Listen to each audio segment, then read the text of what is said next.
విజయనగర కింగ్డంలో నాణ్యాల విషయానికి వస్తే మాడ, ఈ మాడ కాకతీయుల కాలం నుంచి ఉంది. ఈ మాడ అనే నాణ్యం కాకతీయులే కదా క్రియేట్ చేసింది.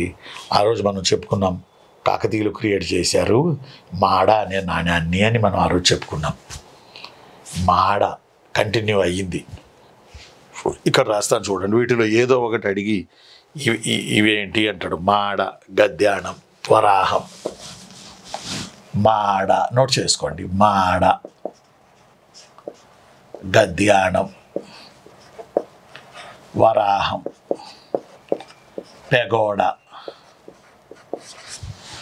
పెగోడ, హోన్ను, పెగోడ, హోన్ను, ఫణం, ఫణం, ఘట్టి, చిన్నం, తార, ఏణ్, నాకు నకారం, ఏణ్, చిన్నం, ప్రతాప, ఏణ్, ప్రతాప. ఇవి కాయిన్స్. ఇవన్నీ నాణ్యాలు అన్న. ఏదో ఒకటి అడిగి ఇదేంటంటాడు, లేకపోతే ఏదో ఒకటి అడిగి ఈ క్రింది వానిలో భిన్నమైనది గుర్తించండి అంటాడు. మాడ, గద్యాణం, వరాహం, పెగోడ, హోన్ను, ఫణం, గట్టి, చిన్నం, తార, ఏణ్, ప్రతాప. మాడ, గద్యాణం, వరాహం, పెగోడ, హోన్ను, ఫణం, గట్టి, చిన్నం, తార, ఏణ్, ప్రతాప. ఒకసారి విజయనగర కాలంలో తార అనునది అన్నాడు. ఎంత సింపుల్గా అడిగాడు చూడండి లైను.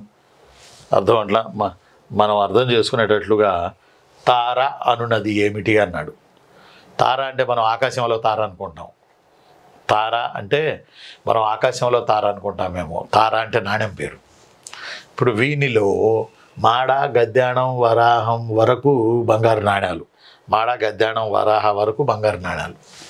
ఇవి ఇంతవరకు గోల్డ్ కాయిన్స్, ఇంతవరకు గోల్డ్.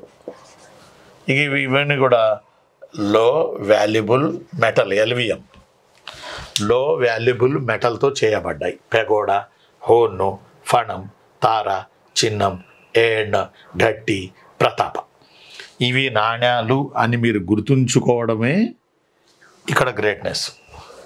ఇక అంతకన్నా ఏమీ లేదు. ఇవి నాణ్యాలు రా నాయన అని మీరు గుర్తుపెట్టుకుంటే చాలు.